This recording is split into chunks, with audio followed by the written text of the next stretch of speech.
Olá, muito boa tarde. Há uma proposta da Igreja Católica para a época de férias deste ano que chega através da Obra Nacional da Pastoral do Turismo. O padre Carlos Godinho é o diretor deste organismo, da Conferência Episcopal Portuguesa, e está hoje no programa Eclésia para nos apresentar os desafios que sugere para a atual época balnear. Padre Carlos Godinho, boa tarde. Obrigado por estar neste programa. Partimos de um documento para esta conversa, um documento que publicou, enquanto diretor da Obra Nacional da Pastoral do Turismo, para esta época balnear, Desenvolvimento Turístico e Misericórdia. Que sintonia há entre estes dois temas? Há uma sintonia profunda, porque o desenvolvimento turístico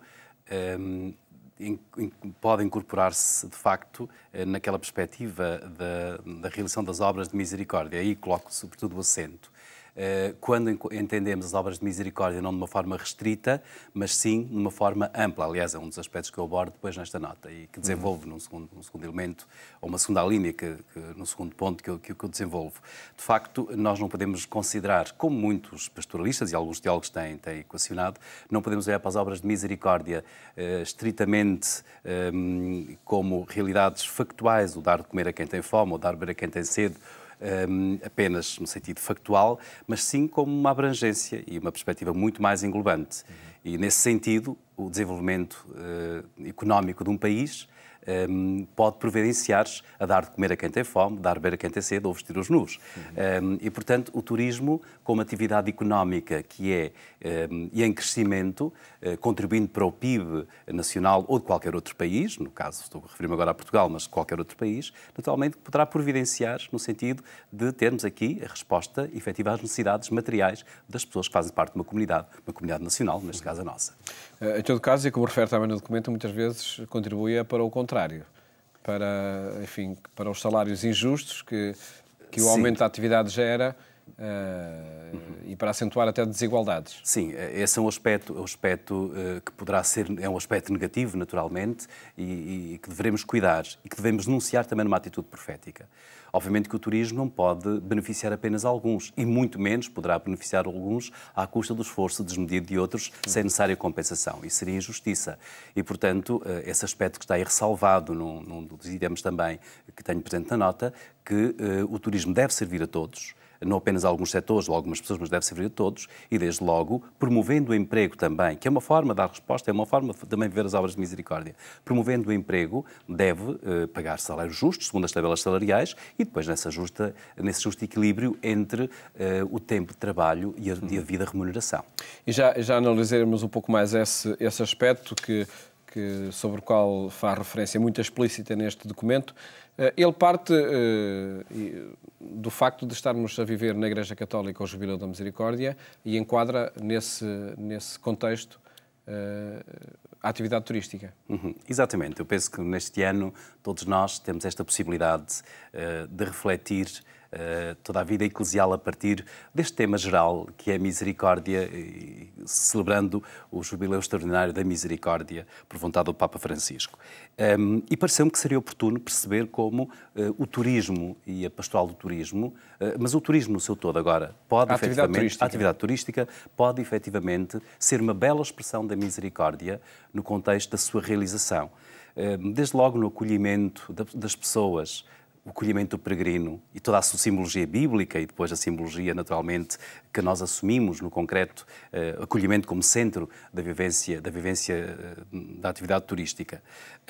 Mas depois também, naturalmente, aquela perspectiva que já referi do desenvolvimento económico, sendo o turismo essencialmente olhado nessa perspectiva, embora eu tenha uma visão muito mais multimodal do turismo, compreendendo as outras dimensões da atividade turística, enfim, que não vou agora enunciar, mas de qualquer forma ela continua a ser tida como uma disciplina económica ou como uma área económica. E nessa perspectiva, naturalmente, perfeitamente nós cruzamos as obras de misericórdia com esta realidade da atividade turística. Um dos aspectos em que se pode concretizar também este tema da misericórdia é no facto do tempo de férias ser tempo, ou poder ser tempo para a meditação, para a reflexão, para incluir também aqui a reflexão sobre esta temática da misericórdia. Sim, exatamente. É uma proposta e muita gente aproveita o tempo de férias, o tempo de lazer, para, digamos, não só para alguma reflexão, para alguma meditação, até para o aprofundamento de algumas leituras. E, nesse sentido, uma perspectiva cristã, e é uma sugestão também que deixo no documento, é a possibilidade de cada um poder viver este tempo nesse enriquecimento pessoal e com esta perspectiva do descanso global, que não é apenas um dolce far niente, mas que é o enriquecimento pessoal, o enriquecimento cultural, mas também o enriquecimento espiritual. É um tempo em que as pessoas estão mais disponíveis até para alguma meditação, para a meditação e para a leitura do que é isto da misericórdia de Deus, que eu acho que é um conceito que nós precisamos de aprofundar permanentemente, na perspectiva não apenas de conhecer, mas para depois assumir a sua realidade de cristão, também nessa perspectiva da misericórdia. No fundo, ser misericordiosos como o Pai é misericordioso, que é o grande convite também que o Papa Francisco nos deixa, citando a Escritura, na bula de promulgação deste ano da misericórdia. No desenvolvimento da atividade turística é feito depois da prestação de muitos serviços, do acolhimento, do atendimento, e diz no documento que é um serviço de pessoas para pessoas. Sim, sim. Em épocas de muito turismo, esta pode ser uma realidade até esquecida. Eu julgo que não. Penso que as pessoas têm sempre esta percepção de que o turismo é de facto uma realidade vivida pelas várias entidades, mas que tem que ter sempre atenção à pessoa. E é um aspecto que nós temos que privilegiar. Aliás, eu registro com muito agrado que mesmo nos serviços públicos na área de turismo, a começar logo pelas instâncias públicas cimeiras, a que têm a primeira responsabilidade, vão privilegiando cada vez mais esta dimensão do acolhimento. E até um bocadinho a partir desta definição daquele que é um traço muito nosso português, o saber acolher. Depois, enfim, isso pode, eventualmente, a forma como acolhemos, depois pode não conduzir, de facto, a um serviço de maior qualidade ou da qualidade que a pessoa que nos visita pretende. Mas, de qualquer forma, essa atitude de acolhimento, de capacidade de receptividade, de afabilidade, eu julgo que traduz muito bem essa dimensão de que estamos a lidar com pessoas, não estamos a lidar com uma mercadoria. O turismo é dirigido às pessoas, naturalmente, que lhe oferecemos depois um conjunto de questões, naturalmente, que derivam da própria atividade e da vivência da própria atividade. Mas é uma realidade vivida por pessoas ao serviço das pessoas e, portanto... No entanto, e nomeadamente em Portugal, há épocas muito altas desta atividade turística, há excessos de horário de trabalho e não estará aí, uma circunstância em que quase impossibilita esta atenção de pessoas para pessoas. Sim, sem dúvida, mas isso é humano. Naturalmente que quando há uma procura maior, talvez exista menor disponibilidade para atender a cada pessoa em particular.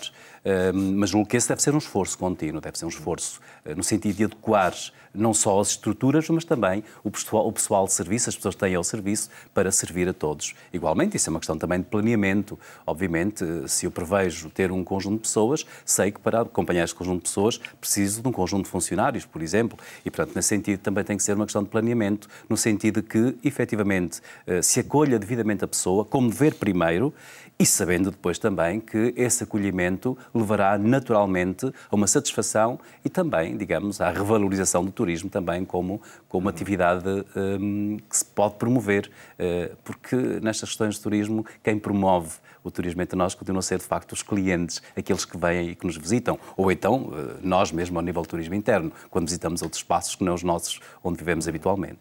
Em todo caso, sente a necessidade de, neste documento, denunciar que períodos de afluência de turistas maiores em Portugal podem descurar direitos dos trabalhadores. Chegam-lhe denúncias de circunstâncias destas? Sim, tenho conhecimento de algumas situações em que muitas vezes, sobretudo no espaço maior concentração turística, de facto existe uma remuneração que é muito precária, sobretudo neste serviço até de alguma sazonalidade, em que toda a gente procura no verão, de facto, desempenhar uma atividade nesta área e como forma, digamos, de depois se poder bastar a si próprio e dar resposta às suas necessidades económicas, e em que muitas vezes a procura de trabalho é tão grande que a oferta pode não ser a mais justa. E, de facto, muitas vezes não há justa remuneração a partir das tabelas salariais, como refiro aí, daquilo que está estipulado, nem que seja mesmo uma questão de um ordenado mínimo. E, às vezes, há a tentativa de fuga, essa perspectiva do proveito só pessoal, sem esse sentido redistributivo, no sentido de que eles estão já ao serviço, naturalmente, de uma instituição, seja um hotel, seja um restaurante, seja uma outra entidade qualquer. E isso é importante que se denuncie, é importante que todos tenham consciência de que passa por aí um critério de justiça, desde logo, que é dar a cada um o que lhe é devido e no sentido de retribuir devidamente quem trabalha nestas áreas. E depois, naturalmente, é essa questão de sobrecarga das pessoas, que lhes retira a possibilidade do legítimo descanso, do espaço de relacionamento familiar, do espaço de possibilidade de valorização cultural, mesmo neste contexto com as atividades que são programadas para esta época, e ainda até muitas vezes o espaço de vivência espiritual. E particularmente aí, muitas vezes eu ouço essa questão, nós não temos tempo no verão, é impensável, é impossível ter celebração da própria fé, efetivamente porque as pessoas estão absorvidíssimas pelo trabalho. Portanto, tem que haver este justo equilíbrio nesta realidade e, sobretudo, reafirmo, tem que haver um critério de justiça.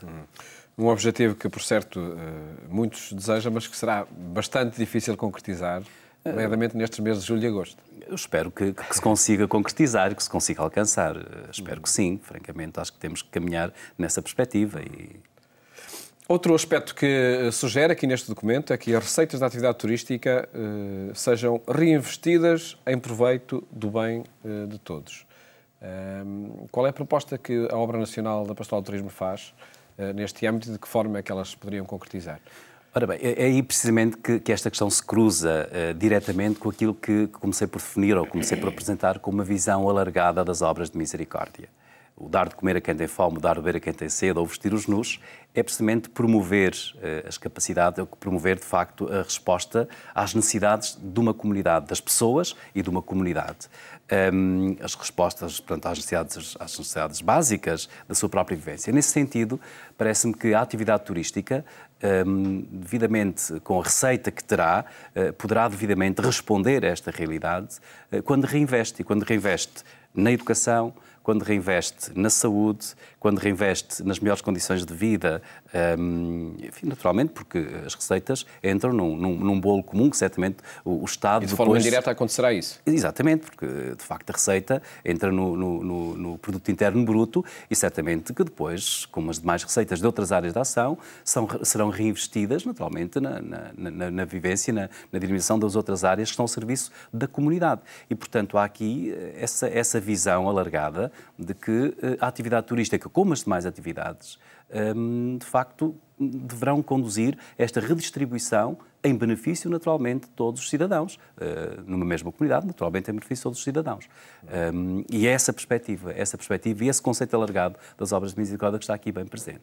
Em todo caso, e por certo também acreditará que, nomeadamente, os grandes empresários desta indústria terão, de forma mais imediata, no horizonte, o lucro e a sustentabilidade das empresas. Sim, sem dúvida, e legitimamente, portanto, esta perspectiva do lucro de cada empresa.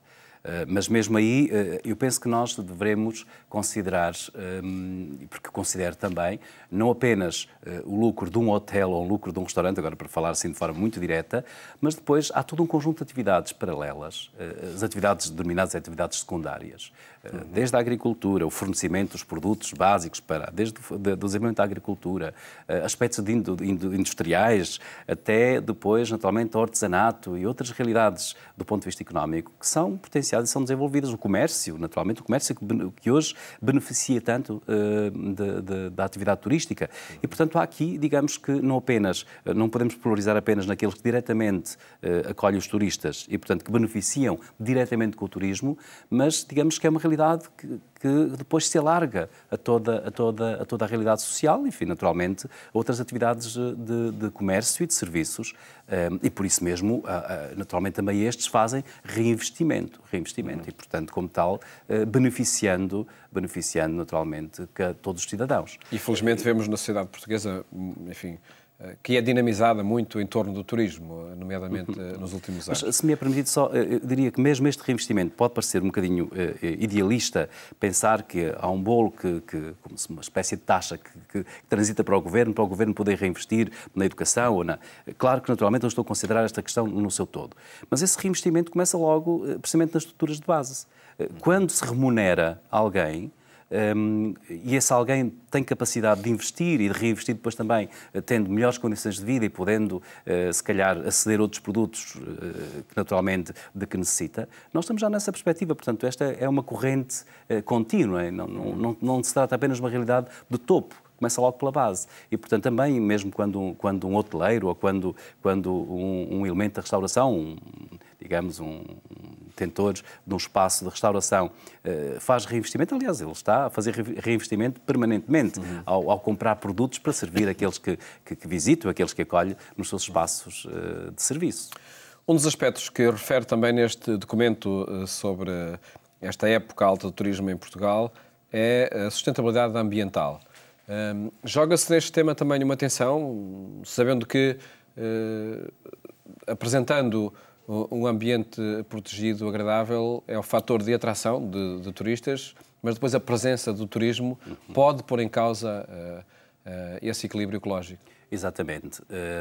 Eu, nesse sentido, baseei muito na proposta do Papa Francisco, na Laudato Si, precisamente porque... A encíclica sobre o cuidado da casa comum. Exatamente. Precisamente porque, de facto, nós temos que atender esta realidade. O turismo tem aspectos muito positivos, mas tem depois aspectos negativos também. Alguns aspectos negativos do ponto de vista social, mas também do ponto de vista ambiental.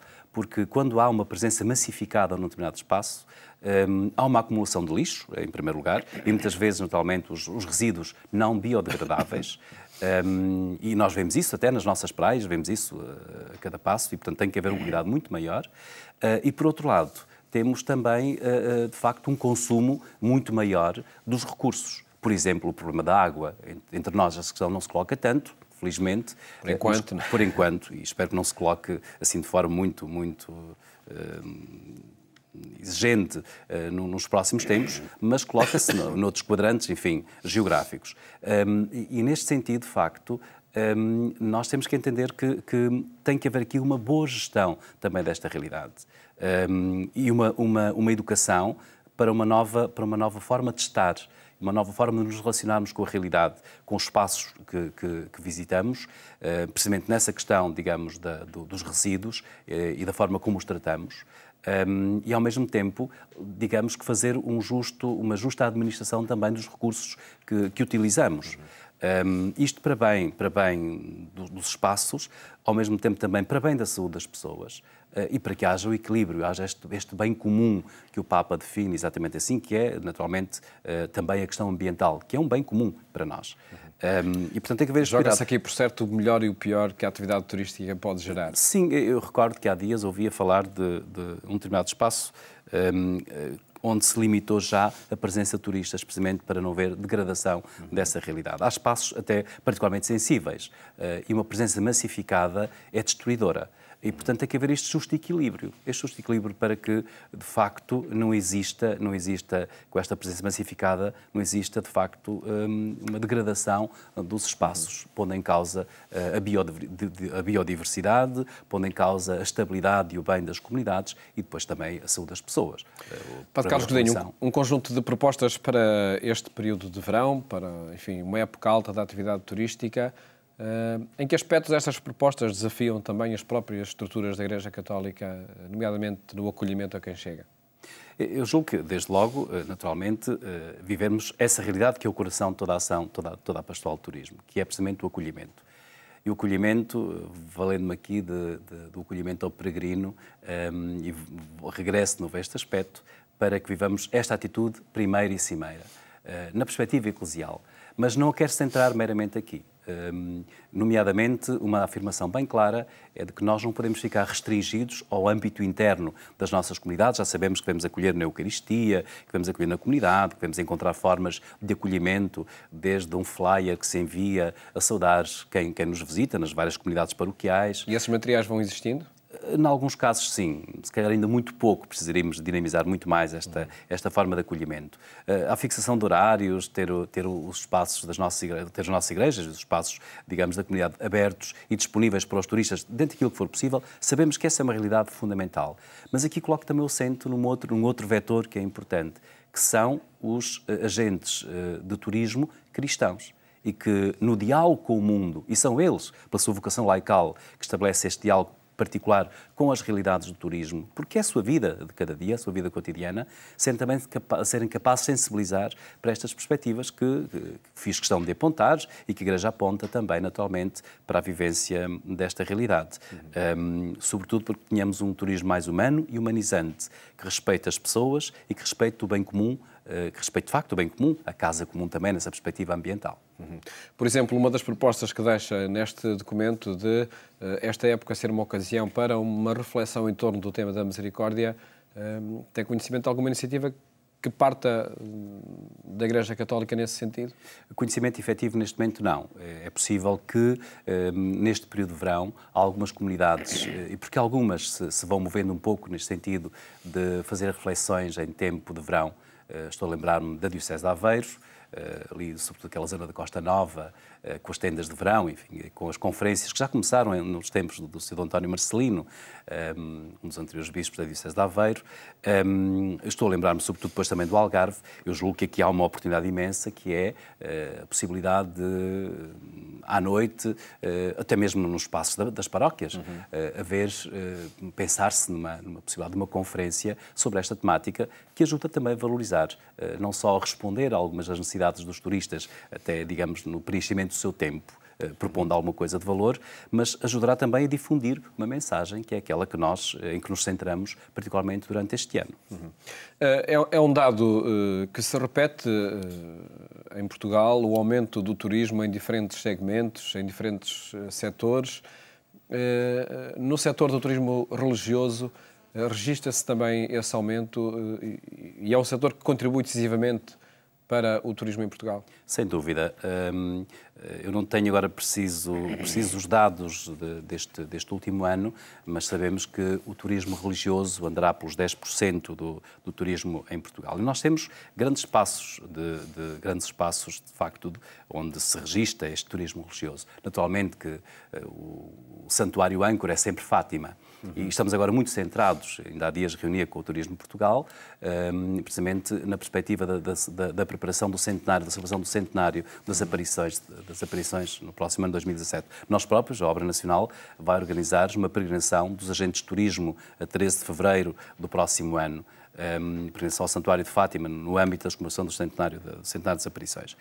Mas sabemos que o turismo religioso é, de facto, uma área que está em crescimento, e que precisa ser desenvolvido. Neste momento, com o plano estratégico inserido uma vez mais na perspectiva do turismo cultural, mas precisa de ser desenvolvido. É, efetivamente, um produto que nós não propomos apenas, mas que muitos turistas procuram. A começar por Fátima, mas que depois se estende por muitos outros santuários. Porque faz parte, de facto, da nossa identidade. Faz parte da nossa identidade e muita gente procura-nos nessa perspectiva. Padre Carlos, agradeço ter estado aqui no programa Eclésia a apresentar estas propostas para o tempo de verão que vivemos. Muito obrigado e felicidades neste setor da pastoral. Mais logo, o programa Eclésia faz-lhe companhia na rádio, na Antena 1, pelas 22h45. Votos de boa tarde, boas férias, se for o caso, e até amanhã, se Deus quiser.